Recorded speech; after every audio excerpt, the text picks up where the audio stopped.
성경을 보면요, 저희들의 모습과 많이 비슷한 것들을 발견하게 됩니다. 그 중에 하나가 이제 사사기에 나오는 이스라엘 백성들의 모습이기도 합니다. 사사기에 나오는 이스라엘 백성들은 굉장히 독특한 위치에 있었던 사람들입니다. 마치 유치원을 다니다가 국민학교로 처음 들어가는 입학하는 학생들처럼 이제 좀 사회를 경험하고 또 이제 어른으로서의 역할을 해야 되는 그런 사회 초년병처럼 어떤 특별한 위치, 새로운 것을 시작하는 위치에 있었던 사람들이 사사기 시대의 사람들입니다. 또한 그들에게 있어서 아주 궁극적으로 가장 중요한 그들의 특징이라 한다면, 그들은 이제 하나님께서 약속해 주신 그 축복의 땅에 들어와서 그 축복의 삶들을 시작하는 첫 세대들이다라는 면에서 그들이 갖고 있는 독특함이 더욱 있습니다. 그들에게 기억되어지고 또 그들에게 기대되어지는 것, 그것은 다른 것이 아니라 이제 어떻게 하면 하나님께서 그들에게 약속해 주신 그 놀라운 축복들을 자기들의 삶들을 통해서 마음껏 누리고, 그리고 그들에게 맡겨주신 축복의 통로로서의 역할들, 자기들이 얼마나 하나님과 함께 기쁨과 감사의 삶을 살고 자기들의 삶이 얼마나 행복하고 얼마나 놀라운 축복의 삶들인가를 보여주고 도전하고 그 길로 초청하는 그런 축복의 통로가 되는 것이 그들에게 기대되어지는 삶이었습니다. 그런 면에서 사실 사사기의 시대에 이스라엘 백성들은 오늘날을 살고 있는 저와 여러분들하고 비슷한 위치에 있다고 생각을 합니다. 왜냐고요? 저희들은 가나안 땅이라는 육체적인 땅에는 있지 않지만 그러나 영적인 가나안 땅에 저희들은 들어와 있습니다. 하나님께서 저희들을 예수 그리스도로 말미암아 초청하셔서 이젠 저희들은 그 하나님께서 책임져 주신, 하나님께서 저희들에게 언약으로 주신 하나님의 백성으로서의 삶을 저희들이 살게 되었습니다. 그죠? 이제 저희들에게 기대되는 것은요, 저희들의 하나님의 사랑을 마음껏 누리면서 살고 그 행복을 마음껏 즐기고, 그리고 저희들에게 허락하신 그 행복한 삶을 보여주고 그것을 전해주는, 모든 사람들에게 그 행복으로 초대하는 그런 축복의 통로가 되는 삶을 사는 것이 저희들에게 기대되어지는 삶입니다. 그런 면에서 사사시대의 이스라엘 백성이나 오늘날 저희들이 살고 있는 저희들이나 아주 비슷한 위치에 있다라고 생각이 듭니다. 그런 면에서 저희들이 앞으로 이 사사기서를 통해서, 사사기를 강의함을 통해서 저희들에게 그러한 기대가 있어질 때 저희들이 어떠한 삶을 살아야 되는가를 생각해 보려고 합니다. 개인이나 교회나 가정, 정말로 그러한 기대가 동일하게 주어지는데 그런 기대 속에서 저희들이 어떠한 삶을 살아야 되는가 살펴보려고 합니다.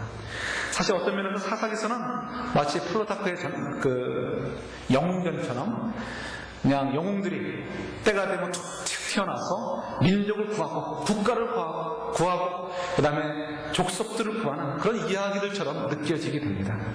그래서 이런 사람도 있었고 이런 훌륭한 사람도 있었고 이런 용맹스러운 사람도 있었어 하는 것들을 저희들에게 알려주는 그런 책처럼 느껴집니다. 그러나 사사기서는 절대 그런 책이 아닙니다. 오히려 하나님의 백성들이 어떤 삶을 살아야 되는지를 가르쳐주고 있는 것이 바로 사사기서의 내용입니다. 어떤 영웅이 있었고 어떤 사사가 있었다, 그런 것을 기억하라고 주신 책이 아니라는 것입니다. 저희들이 이제부터 그런 여행을 떠나가 보려고 합니다. 사실 오늘 사사기서를 들어가기 전에 바로 직전에 있는 여호수아서 24장의 말씀을 묵상하려고 합니다. 그것은 이유가 있습니다. 사사기 시대를 특징 짓는다면 사사기 시대를 전체를 통틀어서 한 가지 없다는 것이 사사기서의 특징이다라고 이야기할 수 있습니다. 사사기서 구석구석을 보면요, 하나님께서 이스라엘 백성들을, 하나님께서 자기 백성들을 사랑하셨다는 증거들이 곳곳에서 발견되는 것을 보게 됩니다. 찾아보지는 않겠습니다. 6장 34절에 보면요, 여호와의 신이 기드온에게 강림하시니 이런 말씀이 있습니다. 또 11장 29절에 보면 이에 여호와의 신이 입다에게 임하시니 이런 말씀도 있습니다. 그리고 14장 19절과 또 14장의 몇 군데를 보면 여호와의 신이 삼손에게 크게 임하시네 라는 말씀이 또 기록되고 있는 것을 보게 됩니다. 사사기 시대에 내내도록 하나님께서는 하나님의 백성들을 향한 자기의 사랑이 조금도 흔들림이 없이 계속해서 백성들을 향해 있었다라는 것을 표현해 주고 있는 것이 바로 이 말씀들입니다. 그런데 한 가지 없는 것이 있는데 뭐냐면 그것이 바로 사사기서의 특징이기도 한데 이스라엘 백성들의 가운데 하나님이 임재하셨다는 이야기가 없습니다. 한 사사들에게는 하나님께서 임하셔서 그에게 능력을 주시고 하나님의 일을 감당하도록 하셨지만 하나님 백성 전체를 통해서는 하나님께서 그들의 속에 임재하셨다는 얘기가 한 번도 기록되어 있지 않는 것이 놀라운 사실입니다. 또 이스라엘 백성들도 하나님의 뜻이 무엇인지를 찾고 하나님의 원하시는 것이 무엇인지 우리가 하나님 앞에 더욱 사랑하는 마음으로 다가야 한다는 그런 마음의 자세들이 표현되어 있는 것을 저희들이 찾아볼 수가 없습니다. 구약에 있어서 하나님이 이스라엘 백성들을 만나주시고 또 이스라엘 백성들이 하나님을 찾아가는 것은 한 가지로 표현되는 것, 대표적인 것이 있는데 그것은 뭐냐면 여호와의 전이라는 것입니다. 여호와의 전 속에서 하나님께서 이스라엘 백성들을 만나주시고 또 여호와의 전에서 이스라엘 백성들은 하나님을 찾아가고 하나님을 경배하고 하나님 앞에 엎드려지는 것이 바로 구약의 특징입니다. 그러나 놀랍게도요 사사기서에는 그런 내용들이 한 가지도 있지 않은 것을 보게 됩니다. 당시에는 여호와의 전이 있지 않았습니다. 솔로몬의 성전이 있지 않았습니다. 그러나 그때는 회막이라는 것이 있었습니다. 역시 마찬가지로 하나님의 전이라 생각해도 틀림이 없죠. 그래서 사사기서에는 이 회막에 대한 기록이 있지 않습니다. 딱 한 번 나오는데 그것은요 여호와의 회막이 실로에 있는 동안에 단 지파는 우상을 숨겼더라 이런 내용으로만 기록되고 있는 것을 봅니다. 적어도 하나님의 회막이 기록되어야 될 때는 이스라엘 백성들이 절기가 되면 때가 되면 하나님 앞에 나아가 제사를 드리고 예물을 드리고 경배를 드리고 하나님의 말씀으로 훈련받고 도전받고 돌아갔더라 이런 이야기들이 기록되어 있어야에도 불구하고 이때 당시에는 이런 내용들이 한 가지도 기록되어 있지 않았다는 사실입니다.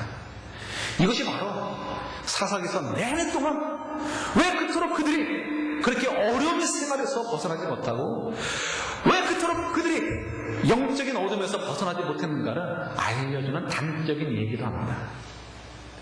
그런 면에서 저희들이요 여호수아가 지금 24장에서 전하고 있는 이 설교는 그의 고별 설교이기도 합니다. 이제 하나님의 품으로 불려가기 직전에 때가 됐구나 하는 것을 깨닫고서 마지막 고별 설교 일종의 유언을 남기는 것입니다. 여호수아의 눈에 볼 때 이들을 그대로 두고 가면 당장 무너질 것을 알았기 때문에 그렇습니다. 이들은 어떤 상태에 있습니까? 지금 여호수아와 함께 땅을 차지하자! 그리고 와! 하는 함성과 함께 요단강을 건너서 여리고를 삼키고 아이성을 삼키고 그리고 승승장구하면서 지금 가나안 땅을 정복하는 단계에 있었습니다. 그들은 어떤 면에서 지금 하나님에 대한 확신이 강렬할 때일 것입니다. 왜냐하면 지금 하나님과 함께하면서 계속해서 승리하고 있기 때문에 그렇습니다. 그러나 여호수아의 눈에 보니까 그게 아니에요. 언뜻 보아서는 지금 그들이 뜨거워 보이고 그들이 하나님을 사랑하는 그 사랑으로 가득 차 있는 것 같고 하나님의 능력으로 가득 있는 것처럼 느껴지지만 그러나 여호수아가 보니까 그게 아니었습니다. 가만히 보니까 벌써 이스라엘 백성들의 마음이 흔들려 수년 혹은 수십 년 동안 광야 생활과 전쟁 속에서 이제는 쉬고 싶다는 생각들이 싹 터오고 있는 것을 보게 되었습니다. 가나안 땅, 풍요의 땅에서 하나님께서 그들을 다 내쫓으라고 하신 그 가나안인들을 보니까 자기들보다 더 좋은 옷을 입고 있고 더 좋은 음식을 먹으면서 더 좋은 집에서 그리고 더 풍요로운 문화생활을 즐기면서 살고 있는 거예요. 그들을 내쫓기보다는 그들과 함께 살면서 그들의 것을 함께 나누고 싶은 욕망들이 싹 터오는 것을 여호수아는 볼 수 있었습니다. 그래서 여호수아는 이 고별 설교를 하면서 정말 그야말로 피를 토하듯이 간절한 마음을 가지고 오늘의 그 설교를 진행하고 있는 것입니다. 뭐라고 오늘 이야기하고 있습니까? 17절을 다시 한번 보도록 하겠습니다. 19절이요.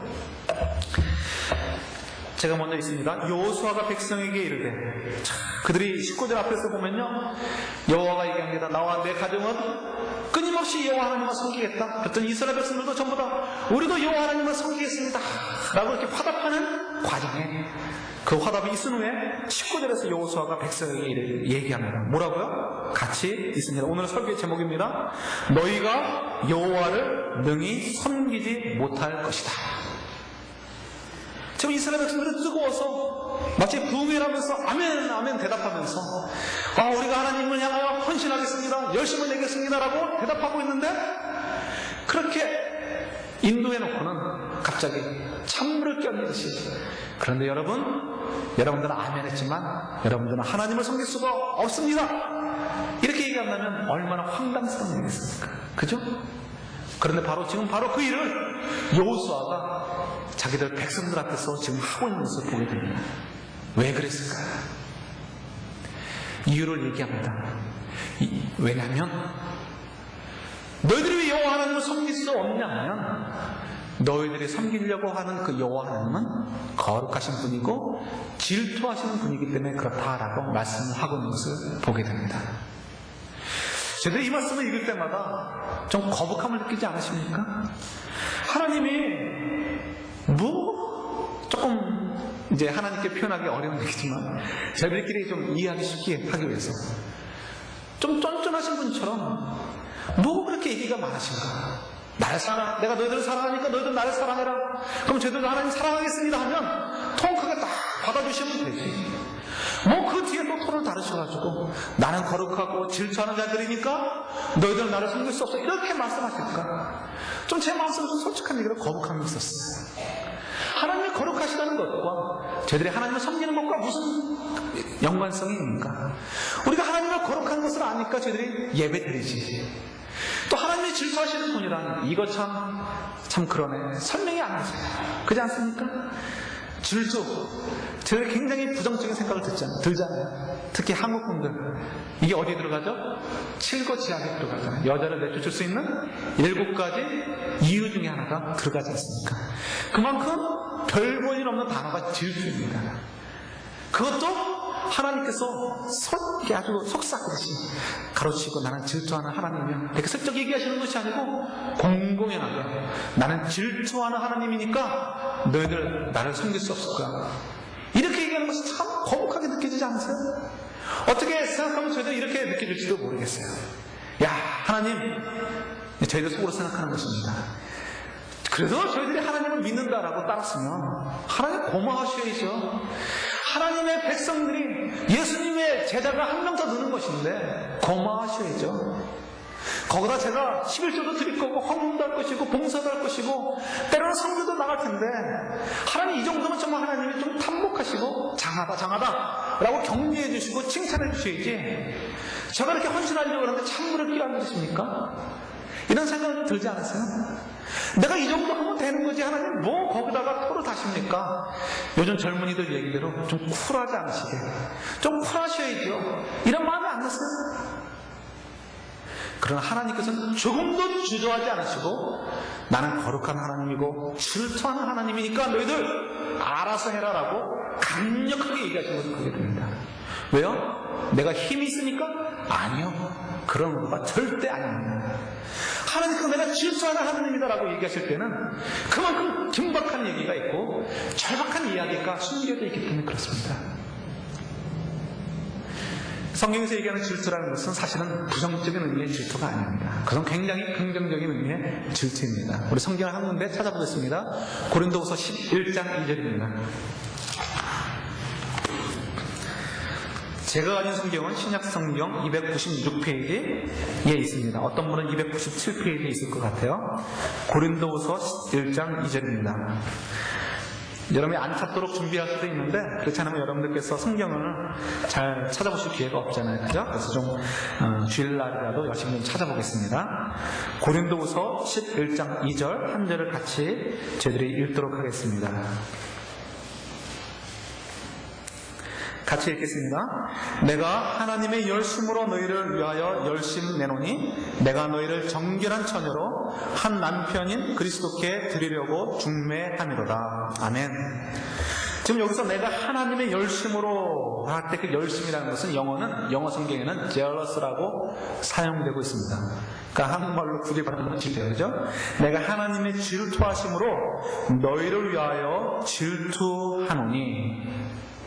그만큼 열심을 낸다는 거죠. 그러니까 여기서의 질투라는 것은 어떤 좋은 일을 하기 위해서, 어떤 사람이 마땅히 누려야 될 행복이나 명예나 존중받아야 될 것들을 보호한다, 지킨다는 의미가 바로 질투의 그 단어의 원어적인 의미입니다.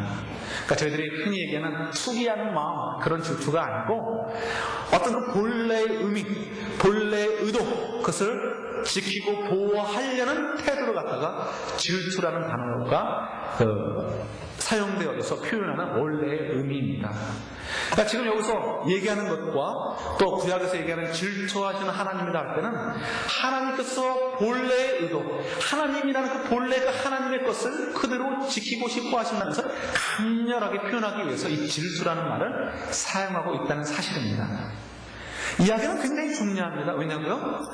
우리가 구약의 이야기를 잘 압니다. 모세 시대에 모세가 십계명을 받기 위해서 시내 산으로 올라가서 40일 동안 내려오지 않습니다. 그랬더니 이스라엘 사람들이 난리가 났어요. 우리를 구원하고 인도했던 모세가 없어졌다는 거예요. 사라졌다는 거예요. 도망갔나? 죽었나? 이거 어떻게 하죠? 두려워서 막 떠옵니다. 그때 그들이 한 것이 무엇입니까? 아론을 중심으로 모여서 금부치를 다 모아가지고 황금 송아지상을 만듭니다. 그건 뭐라고 얘기합니까? 이것이 우리들을 구원한 여호와 하나님이다라고 외칩니다. 지금 그들이 만들어 놓은 황금 송아지는 우상이 아니라 바로 하나님이었습니다. 그럼 하나님이 기뻐하셔야 되잖아요. 너희들이 나를 기념해서 이렇게 만들었구나. 너희들 아끼는 그 금부치를 모아서 만들었구나. 칭찬하실만 하잖아요. 그런데 칭찬하기는커녕 하나님 그걸 진노하시면서 그들을 멸하시려 하였습니다. 왜 그렇습니까? 그들이 황금 송아지를 만들었어. 이것은 바알이다. 이것은 아스토롯이다. 이것은 제트신이다. 이런 식으로 했나요? 아니요. 그들은 분명히 이것은 우리를 애굽 땅에서부터 구원하신 여호와 하나님이다라고 분명하게 선언을 했습니다. 그럼에도 불구하고 하나님은 심각한 진노를 쏟으시고 얼마나 화가 나셨는지 이스라엘 백성을 내가 쓸어버리겠다라고 할 정도로 하나님은 화를 내셨던 거예요. 그 이유가 무엇일까? 그 이유가 다른 것에 있지 않고 바로 그 질투, 하나님의 그 하나님됨을 지키려고 하시는 그 질투하심에 기인합니다. 이스라엘 백성들이 황금 송아지를 만든 이유가 있어요. 그것은 황금 송아지가 의미하는 이유가 그 뜻이 있기 때문에 그렇습니다. 황금 송아지가 뜻하는 것은 힘, 파워, 그 다음에 넘치는 생명력, 그런 것들을 의미합니다. 지금 그들에게 있어서는 자기들이 불안한 마음을 지키기 위해서 힘이 있고 넘치는 활력이 있는 그 송아지와 같은 하나님이 필요하다는 거예요. 그래서 그 하나님을 만들어 놓은 것입니다. 생각해 보십시오. 여러분들, 여기서 이제 여러분들의 지혜가 발휘되셔야 됩니다. 하나님은 힘의 하나님이십니까? 아니면 넘치는 활력의 하나님이십니까? 맞아요. 맞습니다. 그러나 황금 송아지를 만들어 놓고 그 하나님을 이것을 하나님이다라고 섬기게 되면 그들의 기대하는 마음속, 그들의 그려지는 여호와 하나님의 모습은 무엇이 됩니까? 결국 황금 송아지로 귀착되고 말 것입니다. 더 이상 하나님은 거룩하던 신 하나님도 아니고 더 이상 전지전능하신 분도 아니시고 만유를 창조하신 분도 아니시고 인자하신 분도 아니시고 사랑을 끊임없이 쏟아 부어주시는 분도 아니고 그저 힘을 주시는 분이고 넘치는 생명력으로 우리에게 생명력을 북돋워 주시는 분으로 전락하고 마는 것입니다. 하나님은 바로 이것을 염려하신 것입니다. 오늘날로 얘기한다면요, 저희들이 하나님을 생각할 때 황금 송아지 대신에 어떤 것을 가지고 기대하는 것입니까? 저희들 마음속에 어떤 모양으로 하나님을 그리고 있습니까? 많은 경우 요즘 물질 만능주의잖아요. 그러니까 어쩌면 로또의 번호를 점지해주는 분 정도, 아니면 때로는 그것을 우리에게 복 주시려고 로또 번호를 조정해 줄 수 있는 분 정도, 아니면 저희들이 정말 간절히 소원하는 것을 들어주실 수 있는 어떤 신비의 마술사 같은 분, 아니면 저희들이 그냥 그저 천국에만 인도해 주시는 천국 열차의 차장 정도 되시는 분, 아니면 저희들이 어떤 어려움이 있을 때 나를 와서 위로해 주시고 품어주시는 분, 이 정도 외에는 저희들이 하나님에 대한 기대가 없잖아요. 하나님이 정말 거룩하신 분이신지, 하나님 말씀이 그래서 얼마나 어미로우시고, 하나님 말씀이라 하면 단 한 말씀도 저희들이 땅에 떨굴 수 없다는 그런 간절한 마음을 가지고 있는지 아닌지 돌아보셔야 되잖아요. 아니잖아요. 그죠? 그런 면에서 저희들이 여호수아가 이스라엘 백성들을 향해서 외치는 그 음성이 간절한 이유를 알게 됩니다. 여러분들이 만약에 지금 이제 여호수아가 외치는 건, 여러분들이 만약에 하나님을 섬기는데 지금과 같은 여러분들의 마음의 상태로 하나님을 섬기면 여러분들이 하나님을 섬길 수가 없습니다. 지금의 상태로 여러분들이 하나님을 사랑한다면 여러분들 하나님을 사랑할 수가 없습니다. 그러니 여러분들 정신 차리십시오. 하나님은 질투하시는 하나님이니까 하나님은 하나님의 그 본래 그대로 저희들이 인정하고 그대로 사랑하고 그대로 숨기기를 원하시는 분이니까 저희들이 그것을 회복해야 됩니다라고 강렬한 어조로 선포하는 것이 바로 지금 저희들이 묵상하는 이 말씀이라는 사실입니다.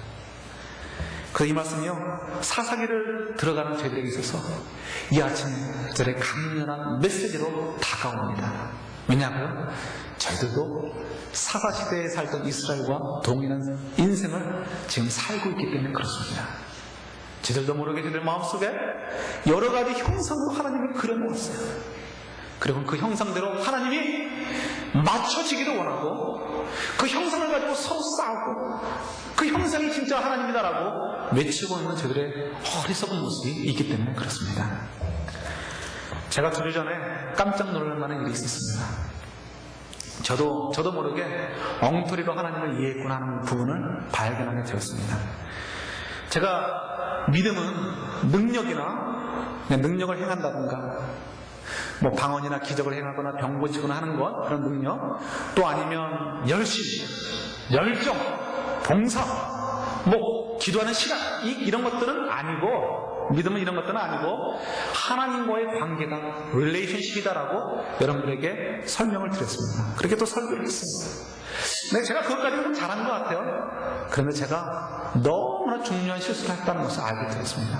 그래서 뭐냐면, 제가 그렇게 믿음은 관계다라고 생각을 했으면서도 저들의 인생은 관계로 생각하지 않고 하나님을 기쁘시게 될 만한 어떤 일을 하는 것, 하나님 맡겨주신 어떤 일을 하는 것, 하나님을 위해 섬기는 것이 나의 인생의 목적이다라고 생각을 했습니다.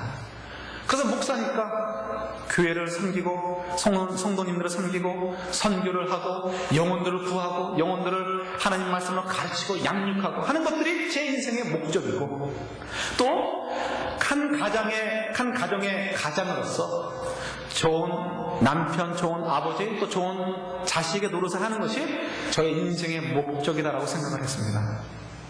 그런데 이게 얼마나 땅을 치며 후회할 만한 일이었는지, 왜 제가 그것을 지지하게 깨달았는지 원통할 만큼 이것이 잘못됐다는 것을 깨닫게 되었습니다.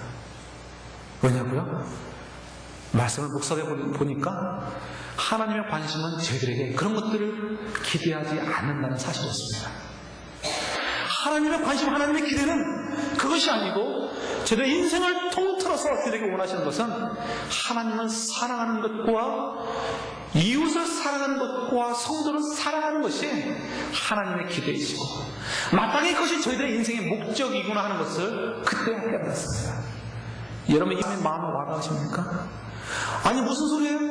하나님의 목적은 저희들이 나와서 예배도 드리고 성교도 하고 돈을 벌어서 헌금도 하고 사람들을 좀 그리스도께로 인도하고 전도도 하고 또 자녀들을 잘 키우고 내가 좀 이 세상에서 복된 역할들, 빛된 역할들 잘 하다가 하나님 나라로 가도록 하는 것이 하나님의 인생의 목적이 아니십니까?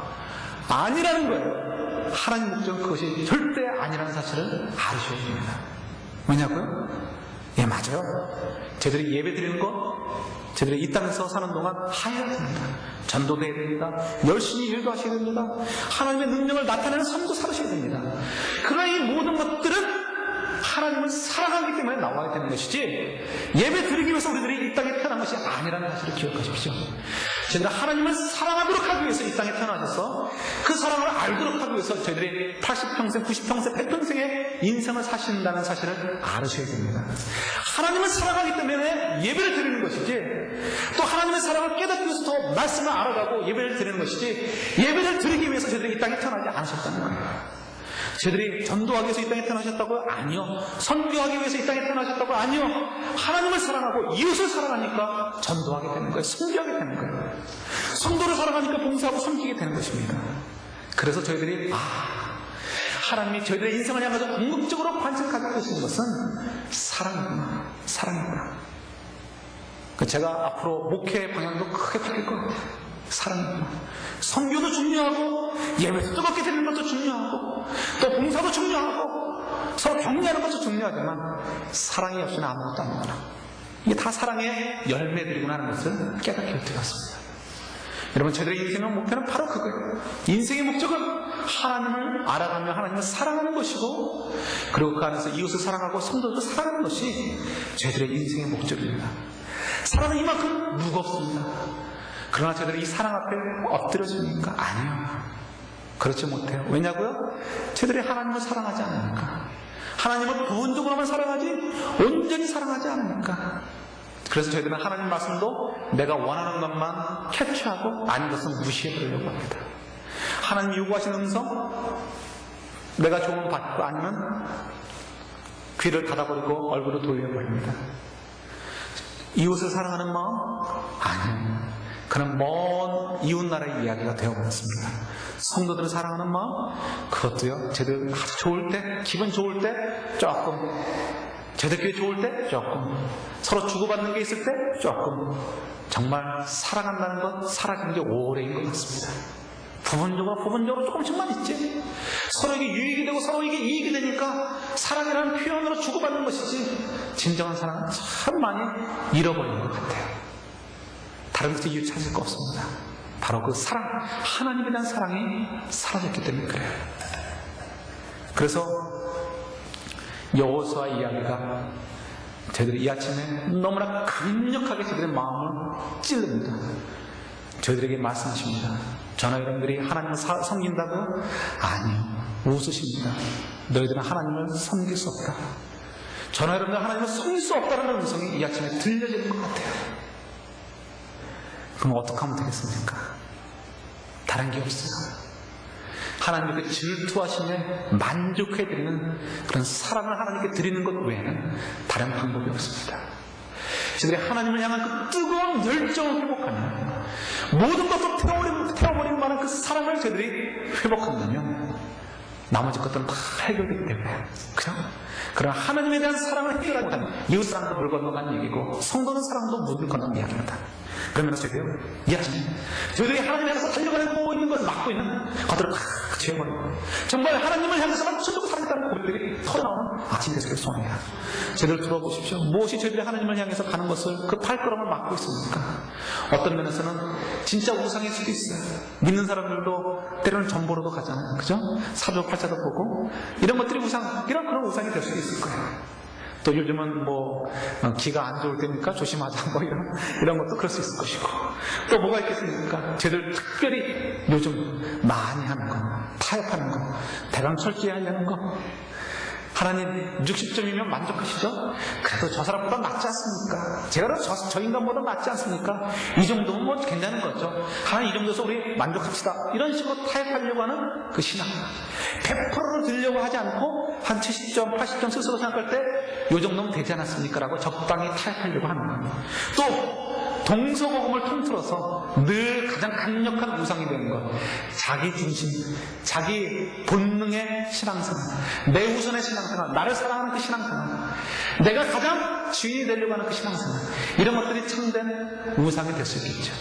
그러나 이런 우상들, 이런 모양 저런 모양 우상들, 돈, 만몬이즘, 뭐 성장해야 된다, 부자가 돼야 된다, 교회도 성장해야 된다, 이런 만몬이즘에 빠져가지고, 그런 우상에 빠져가지고 저희들이 하나님을 사랑하는 데 있어서 흔들림이 있지 않도록 저희들이 조심해야 될 줄 압니다. 저희들인데 이 마음이 얼마나 간절해야 되는지 아십니까? 여호수아의 말씀도 기록되니까 여호수아의 말도 저희들이 기억하시되지만 창세기 35장 한 군데만 찾아보고 저희들이 마치도록 하겠습니다. 창세기 35장입니다. 제가 한 성경은 구약성경 53페이지입니다. 창세기 35장 1절부터 5절까지입니다. 저 혼자 읽겠습니다. 여러분 눈으로 따라와 주십시오. 하나님이 야곱에게 이르시되 일어나 베델로 올라가서 거기에 거하며 내가 내 형 에서의 낯을 피하여 도망하던 때에 내게 나타났던 하나님께 거기서 단을 쌓아라 하신지라. 야곱이 이에 자기 집사람과 자기와 함께한 모든 자에게 이르되 너희 중에 이방 신상을 버리고 자신을 정결하게 하고 의복을 바꾸라. 우리가 일어나 베델로 올라가자 나의 환난 날에 내게 응답하시며 나의 가는 길에서 나와 함께 하신 하나님께 내가 거기서 단을 쌓으려 하노라 하네. 그들이 자기 손에 있는 모든 이방 신상과 자기 귀에 있는 귀걸이를 야곱에게 주느니라. 야곱이 그것들을 세겜 근처 상수리 나무 아래 묻고 그들이 발행하였으나 하나님이 그 사면 고울들로 크게 두려워하게 하시므로 야곱의 아들들을 추격하는 자가 없었더라. 아멘. 이 말씀은요, 지금 야곱이 디나의 사건이 직후에 있게 되는 이야기입니다. 디나가 딸이죠. 딸이 이 세겜족의 추장에게 아들에게 유혹을 보였어요. 그래서 사모하는 마음이 있어 결혼하겠다라고 얘기를 했습니다. 그러니까 화평의 언어를 던진 거죠. 그랬으면 이제 이 야곱과 그 아들들이 마지못해서라도 받아줬어야 되는데 속여요. 야, 너희들 우리처럼 할례를 행하면 너희들과 함께 우리가 교제하겠다, 교류하겠다, 결혼하겠다. 그래서 할례를 합니다. 할례를 하니까 며칠 동안 남자들이 꼼짝 못하잖아요. 그때 기습을 해가지고 전부 다 죽여버립니다. 완전히 보복을 한 거죠. 근데 그 사실을 야곱이 나중에 알게 됐어요. 야곱이 노발에 내발합니다. 왜냐고요? 이제 죽었다는 거예요. 이 주변에 있는 토박이들이 우리가 행한 일들을 알면 우리들을 살려주지 않을 것이다. 그래서 지금 부들부들 떨고 있는 상태가 바로 35장 1절에 들어가는 야곱의 상태였습니다. 아들들은 막 꾸짖습니다. 너희들 왜 그렇게 했냐 이거야. 그리고는 이제 어떡하나 도망가든지 죽을 텐데 어쩔 바를 모를 때 하나님께서 찾아오셔서 베델로 올라와라. 베델, 하나님의 집이라는 뜻이에요. 베델로 올라와라. 그리고 거기서 나에게 제사 드려라. 내가 너를 지키겠다. 야곱이 그 음성을 듣고서 어떻게 합니까? 결단을 내립니다. 어떤 결단을 내립니까? 자기 집안에 있는 모든 것들을 싹 정리하는 것을 보게 됩니다. 우상들을 다 정리합니다. 우상이라는 것은 특별한 것이 아니에요.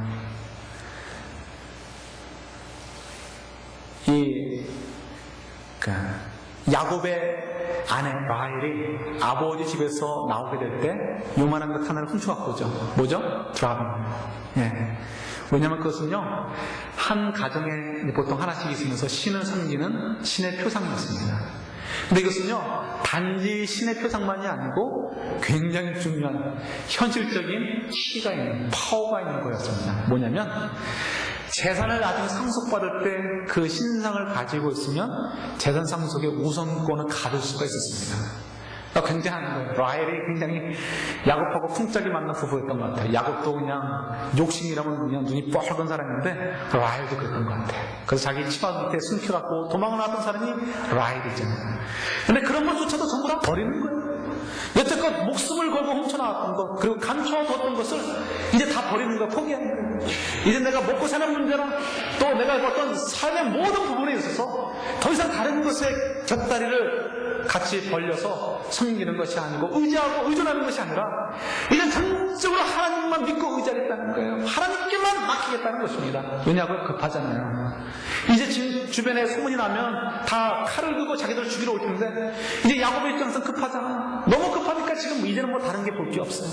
오로지 여호와 하나님한테만 매어 달려야 된다는 생각밖에 없는 거예요. 그래서 다 포기합니다. 그동안 버리지 못했던 것들, 그동안 자기 욕심 때문에 포기하지 못했던 것들조차도 지금은 다 버리고 하나님께 매어 달립니다. 그랬더니 5절에 뭐라고요? 주변에 있는 사람들이 하나님이 그들의 마음속에 두려운 마음을 주셔서 야곱을 향해서 어느 누구도 칼을 들고 나가지 못하게 했다라고 기록하고 있는 것을 보게 됩니다. 바로 이 말씀을 저희들이 이 아침에 받으셔야 됩니다. 하나님께서 질투하는 마음으로 지금 저희들에게 그런 요구를 하고 계시는 거예요.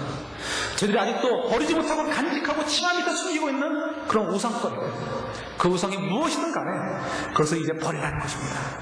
이제 더 이상 그것에 미련을 두고 내가 곁다리 놓듯이 이것도 의지하고 하나님도 의지하겠다, 그것이 아니라 이제는 다 버리고 나의 자존심이든 나의 명이든 나의 지혜든 나의 지식이든 또 실제 우상이든 어떤 것들도 다 포기하고 다 버리고 더 이상 그것들을 의존하고 바라보지 않고 이제 여호와 하나님만 바라보겠다, 여호와 하나님만 바라보겠다라는 그런 믿음의 고백을 지금 하나님이 저희들에게 질투하는 마음으로 요구하신다는 사실입니다. 사랑하는 성도 여러분, 저희들은 지금 사사시대의 이스라엘 백성들처럼 새로운 출발 선상에 놓여있는 사람들과 동일한 모습을 가지고 있습니다. 이제 저희들이 이 땅을 살면서 하나님께서 계획해 놓으시고 약속해 주신 대로 주님 안에서 참된 기쁨과 행복의 상태를 누리셔야 돼요. 그리고 그것을 증거하시고 보여주시면서 저희들이 행복의 통로가 되어야 됩니다. 축복의 통로가 되어야 돼요. 그러나 저희들이 그러지 못한 것들은 무엇입니까? 사람들이 보면서 야, 요즘 믿는 사람들 정말 뭔가 다른 것 같아, 이런 이야기가 나오지 않는 이유가 뭐냐는 거예요. 우리들은 오늘도 이렇게 주일에 나와서 예배 드리는데, 봉사하고 헌금도 하는데 왜 그런 이야기들이 세상으로부터 나오지 않느냐는 것입니다. 그리고 어떤 면에서는요, 하나님께서 저희들에게 이렇게 말씀하시는 건데, 너희들은 나를 섬길 수가 없어. 왜 그런 느낌이 저희들에게 옵니까? 이유가 뭐라고요? 저희들은 하나님을 그렇게 간절한 마음으로 사랑하지 않기 때문에 그렇습니다. 여러분, 이 아침에 저희들이 야곱과 같이 목숨을 걸어놓고 하나님을 찾는 마음과 같이, 그런 마음으로 하나님을 찾으실 수 있는 저와 여러분이 되시기를 소원합니다. 저희들 정말 전적으로 하나님을 사랑하지 않는 한 저희들은 하나님을 섬길 수 없기 때문에 그렇습니다. 같이 기도하시겠습니다. 주님, 저희들은 하나님을 섬기고 있다고 생각을 했는데, 이스라엘 백성들처럼 저희들도 하나님을 섬기고 있다고 생각을 했는데, 이 아침에 이스라엘 백성들에게 주셨던 말씀처럼 저희들은 하나님을 섬길 수 없다라는 음성을 듣는 것 같습니다. 하나님, 그렇습니다. 저희들이 하나님을 전적으로 100% 순도로 온전히 사랑하지 못했음을 고백을 합니다. 이제 주님께 엎드려 지오니 주의 음성을 들었사오니 이제 저희들이 전적으로 100% 하나님만을 사랑하고 하나님께만 메워 달리는 저희들의 인생이 되어줄 수 있도록 도우시고 인도해 주시옵소서. 그 저희들이 하나님을 섬길 수 있는 자들이 될 수 있도록 도와주시옵소서. 행복을 누리고 행복을 증거할 수 있는 복된 인생이 되어지게 하옵소서. 예수님의 이름으로 기도드립니다. 아멘.